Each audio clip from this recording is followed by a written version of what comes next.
What up, y'all? Rest in peace to Michael Jackson. It's the 27th of June. Still hurt from that. Yo, here's sprints, part 2. And I'm sorry I haven't been here for a while, but me and my abs was going through a messy divorce.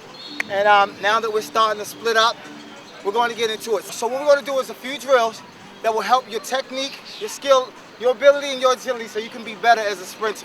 I'll explain them as they go along, or I'll just write something at the bottom of the screen. Let's go.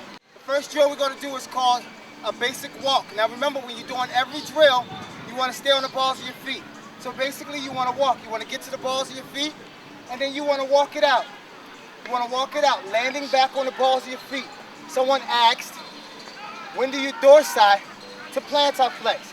You stay into dorsiflexion until you feel your foot about to touch the ground.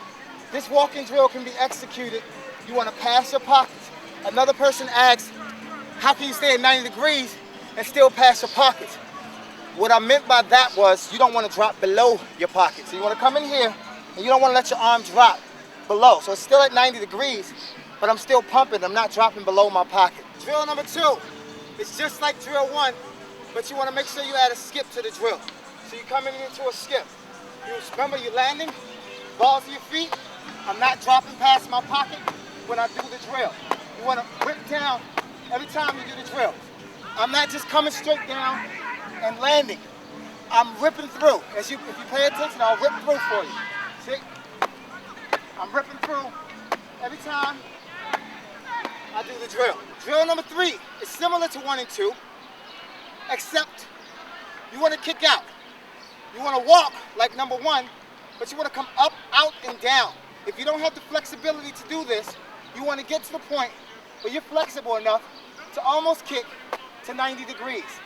So if you notice, I'm stepping out and down. I'm walking up, out, down, up, out, down, up, out, down, up, out, down. I'm still ripping through. I'm still on the balls of my feet. Drill number 4 is just the skip version of drill number 3. Up, down, up, out, down. You're doing it in a skip motion now. This next drill is called butt kicks. So, you want to keep your arms tight to your side. You want to keep short motions in the arms. And you want to kick your butt as best possible. My suggestion is to start going 10 regular. 1, 2, 3, 4, 5, 6, 7, 8, 9, 10. Speed it up. 1, 2, 3, 4, 5, 6, 7, 8, 9, 10. Then faster. And go as fast as you can on the final 3. So it's 30. You'll do 10 slow, 10 medium, then you'll do 10 fast for the butt kicks. Remember, keeping your hands by your side, locked in on the side here when you're doing butt kicks, and trying to kick your butt every time. But you want to try to keep your legs as straight as possible while landing on the balls of your feet. So I'm going to demonstrate. Straight legs. Legs are straight. Okay, the next drill we're going to do is called karaoke. It's different from the football karaoke, folks. In football, you stay low when you're doing the karaoke, and you're here because you're working on agility and you're working on balance. In tracks karaoke, you want to strengthen your hip flexor and your piriformis muscle. So basically, when you're doing the track karaoke, you want to come up high, then cross over and come down, and come back around. High, cross over, down, then back around. I'm going to demonstrate it for you right now. Check it out. I'm up high. I come up high. High.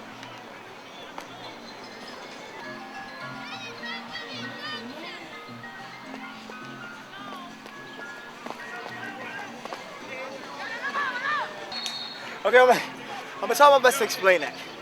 That drill is to work on your turnover. Your turnover is basically how fast you can turn your legs over. Basically meaning how fast you can get your legs from point A back to point A. That's a turnover. What you basically want to do is when you're doing it, you want to take 3 steps. 1, 2, 3, bicycle. 1, 2, 3, bicycle. You're basically bicycling, shuttling your foot around. That will really increase your speed if you do that drill because you're strengthening your hamstring and you're teaching your foot and your fast twitch muscles to actually work, folks. So do that drill. It's one of the most important drills. Okay, another very important drill, folks. To get your upper body strong and to get it to learn how to work separately because you want everything to work in a chorus and in unison, your upper and lower. But to get your upper and lower to work separately, you know how you hear the coach and they scream, "Go to your arms!" And you're like, what the hell do you mean, go to my arms? I don't get it. This will teach you to go to your arms. So you want to pump hard enough till your body comes off the ground. If you're pumping hard enough that your body's leaving the ground, then you went to your arms. Woo! Another very important drill, folks, so you can learn how to get your knees up, is a fence high knee drill. You step back till your body is at the proper running angle. Actually, I'm a little past the proper running angle. And you want to drive your knees up as fast as you can. Do it for about 30 seconds. So you're driving your knees up, staying on the balls of your feet. Just like so. That will teach you how to get your knees up when you're running. Because a lot of people, they don't lift their knees high enough when they run. Another thing, let's keep it rolling. Another thing you want to do is a lot of people have too much back kick when they run. And if you don't understand what back kick is, when you're driving your knees up, a lot of people, when they land, their foot is way back here. You don't want to do that when you run. When you're sprinting, when you drop your foot down, you want to come back right above your butt. You should put something behind you to teach you, as I'm up against the fence, that you don't want to come back in this area. You want to come up in front of you every time. So when you're running, all of your momentum stays up instead of dragging behind you here. And a lot of athletes, they have a lot of back drag, and all that does is waste time, it wastes energy, and it definitely slows down your speed. Another very important thing about sprinting is, especially if you play football or if you play basketball, you're taught to do a lot of lateral stuff. But what you want to do is you want to try to keep everything going in a straight motion. So a football player would run and come out the blocks like so. And then he's taking these wide steps. I'm going to demonstrate a football stance and the way a football player comes out, and demonstrate how a track runner should come out.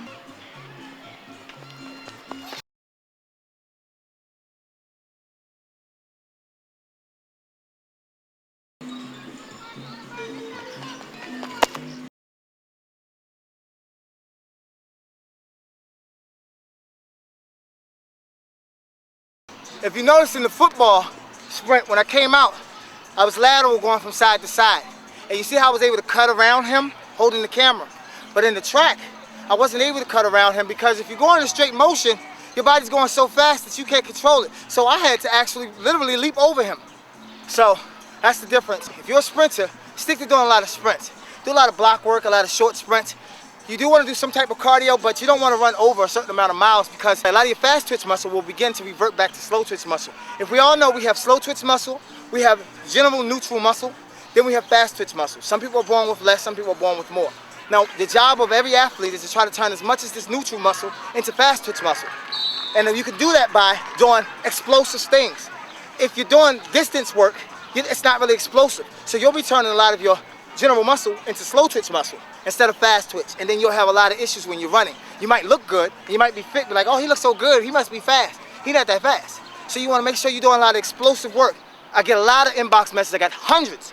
Fellas, young folks, come to my blog TV on Wednesdays at 7 p.m. if you want to ask me questions, because you flood my inbox with questions. I'm 13, I'm 14. Yes, you can run at 12, 13, 14. You can do these drills. It's not too young. If you're under 12 years old, then ask your doctor, consult them. But a lot of times, if you're too young, it'll stump your growth. And you see a lot of gymnasts and things, they'll grow, and they grow up a little short because they started a little too early. They're 5, 6 years old. We'll get into plyos on the next one, again.